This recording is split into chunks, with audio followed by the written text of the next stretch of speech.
નમસ્કાર મિત્રો, જ્ઞાન સહાયક ઉચ્ચતર માધ્યમિક ભરતીની શાળા પસંદગીની જાહેરાત આવી ગઈ છે. એની અપડેટ જ્ઞાન સહાયકની વેબસાઇટ ઉપર મૂકી દેવામાં આવેલી છે. મિત્રો 28 તારીખ સુધીમાં શાળા વાઇઝ જગ્યાઓની યાદી પણ મૂકી દેવામાં આવી હતી અને 29 તારીખથી બપોરના 1 વાગ્યાથી જ્ઞાન સહાયક ઉચ્ચતર માધ્યમિક શાળા પસંદગી શરૂ થઈ ગયેલ છે.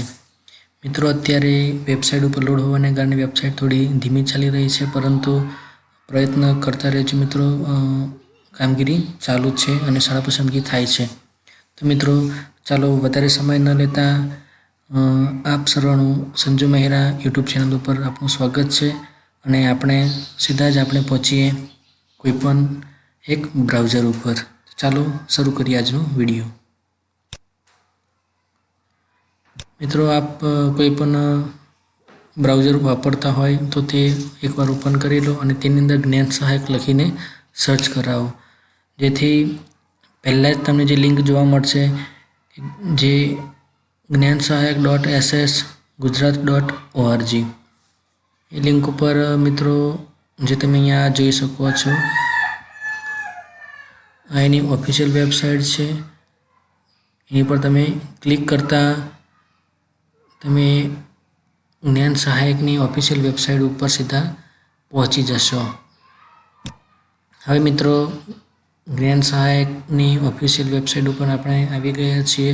અહીંયા સૌથી ઉપરની બાજુ જ્ઞાન સહાયક ઉચ્ચતર માધ્યમિક પ્રોવિઝનલ મેરિટ યાદી જે મૂકેલી છે તેની લિંક આપેલી છે. નીચેની બાજુ સ્ક્રોલ કરતાં અહીંયા તમે જેની સૂચનાઓ લખેલી છે લેટેસ્ટ અપડેટ એ જોઈ શકો છો. અહીંયા ઉપરની બાજુ જે બે સૂચનાઓ હાઇલાઇટ થાય છે કે જ્ઞાન સહાયક ઉચ્ચતર માધ્યમિક શાળા પસંદગી માટે અહીં ક્લિક કરો. તો મિત્રો શાળા પસંદગી માટે આપણે અહીં ક્લિક કરીને પણ સીધા આપણા લોગિનમાં જઈ શકીએ છીએ અને તેથી ચોઇસ ફિલિંગ કરી શકીએ છીએ. મિત્રો આપણે શાળા પસંદગી જે છે એ શાળા પસંદગી 29 તારીખથી ચાલુ થઈને 1/1/2024 સોમવારના રાત્રે 23:59 કલાક એટલે રાત્રિના 12 કલાક સુધી ચોઇસ ફિલિંગ શરૂ રહેશે. મિત્રો છેલ્લી તારીખની રાહ ન જોતા સમય મળે વહેલી તકે ફોર્મ ફિલઅપ કરી દેવાને શાળા પસંદગી કરીને કન્ફર્મ કરી દેવું તે આગળ રહેશે. મિત્રો નીચેની બાજુ પણ જ્ઞાન સહાયક ઉચ્ચતર માધ્યમિક શાળા પસંદગીની લિંક આપવામાં આવેલ, ત્યાંથી પણ તમે સીધા લોગિન કરી શકો છો. આ ઉપરાંત શાળા સહાયક જે પસંદગી માટે તેનું મેન્યુઅલ પણ મૂકવામાં આવેલું છે અને જ્ઞાન સહાયકના અલગ અલગ વિષય અને અલગ અલગ માધ્યમ માટેની જે પ્રોવિઝનલ મેરિટ યાદી છે જે મૂકેલી છે એની લિંક પણ અહીંયા મૂકેલી. અહીંયા તમે તેની સીધી PDF ડાઉનલોડ કરીને તમારું મેરિટ જોઈ શકો છો. ઉપરાંત અલગ અલગ માધ્યમની વિષયવાઇઝ જગ્યાઓ માટેની પણ તમને અહીંયા PDFની લિંક મૂકેલી છે, ત્યાં તમે ડાઉનલોડ કરીને તે પણ તમે જગ્યાઓ પણ અને શાળાના નામ સાથે માહિતી જોઈ શકો છો.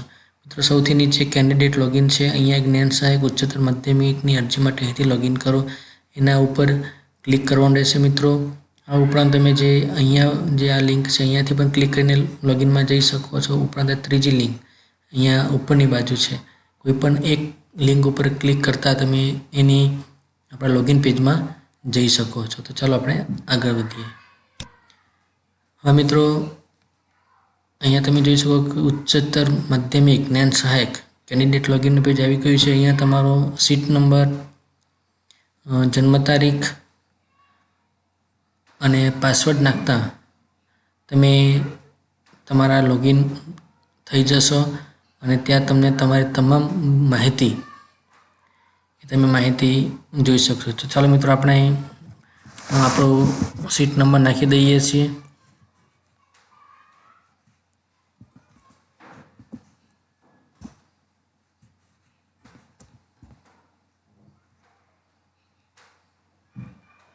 હવે મિત્રો પાસવર્ડને નાખી દીધેલો છે, સીધા આપણે હવે લોગિન પર કરશું. અહીંયા આપણે મિત્રો કેપ્ચા નાખવાના રહેશે 96+5 એટલે કે 101 નાખીને લોગિન ઉપર ક્લિક કરીશું. હવે મિત્રો આપણે આપણા પેજ ઉપર પહોંચી ગયા છીએ. અહીંયા તમે જોઈ શકો છો કે તમારી તમામ વિગતો અહીંયા પ્રી ફિલ તમારો મેરિટ નંબર સાથેની તમામ માહિતી અહીંયા જોઈ શકો છો. હવે આપણે સ્કૂલ સિલેક્શન માટે ઉપરની બાજુ પણ સ્કૂલ સિલેક્શન, સ્કૂલ વ્યૂ એના પર ક્લિક કરીને પણ તમે શાળાઓ જોઈ શકો છો. આ ઉપરાંત અહીંયા જે આ સ્કૂલ સિલેક્શન નામનો જે ઓપ્શન છે એની પર ક્લિક કરતાં પણ તમે તમારી શાળા વિષયની શાળાઓનું લિસ્ટ અહીંયા જોઈ શકશો. હવે મિત્રો અહીંયા તમે જોઈ શકો છો કે તમારી શાળા પસંદગી માટેની જે શરતો છે એને અહીંયા ઉલ્લેખ કરવામાં આવેલો છે કે જે શિક્ષણ વિભાગના જે ઠરાવ છે એની તમામ શરતો અને મંજૂર છે અને બંધનકર્તા રહેશે. તેના ઉપર મિત્રો ટિક માર્ક કરવાનું રહેશે.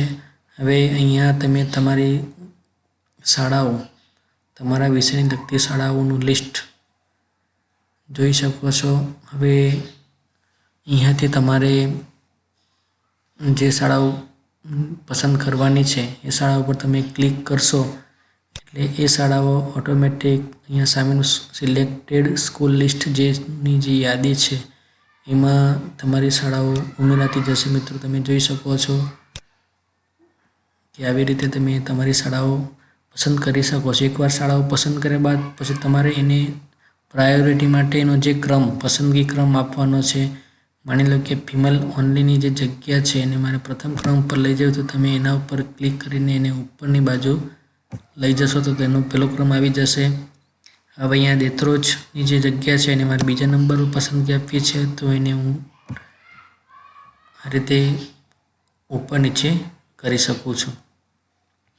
મિત્રો આવી રીતે શાળાઓ પસંદગી કર્યા બાદ હવે તમને એવું લાગે છે કે મારે આ ગલત રીતે, ખોટી રીતે શાળા પસંદગી થઈ ગઈ છે તો તમે એને રીસેટ કરીને ફરીથી પણ શાળાઓ પાછા પસંદગી કરી શકો છો. હવે એકવાર શાળાઓ પસંદ થઈ જાય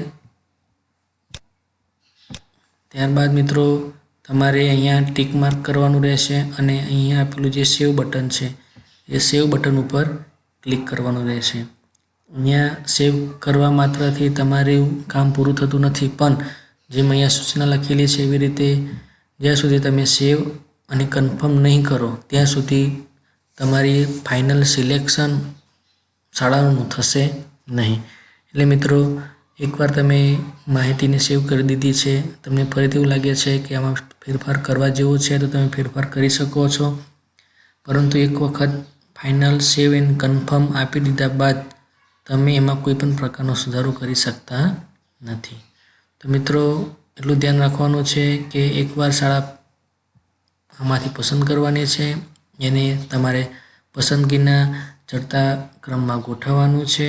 ત્યારબાદ અહીંયા આપેલું જે બાંયધરી પત્રક છે એના પર ટિક માર્ક કરીને સેવ કરવાનું છે અને સેવ કર્યા બાદ જો તમને તમારી બધી જ શાળા પસંદગીની જે વિગતો યોગ્ય લાગે છે તો ફાઇનલ સબમિટ માટે સેવ એન્ડ કન્ફર્મ પર કરશો ત્યારે તમારી આ શાળા પસંદગી ફાઇનલ થશે. તો મિત્રો આશા રાખું છું કે આપેલી માહિતીથી આપણને બધી જ વિગત સમજાઈ ગઈ હશે અને હવે પછીની આવા જ વિડીયો માટે મારી આ ચેનલને સબસ્ક્રાઈબ કરજો, લાઈક કરજો અને મિત્રોને શેર કરજો. આભાર. Thank you.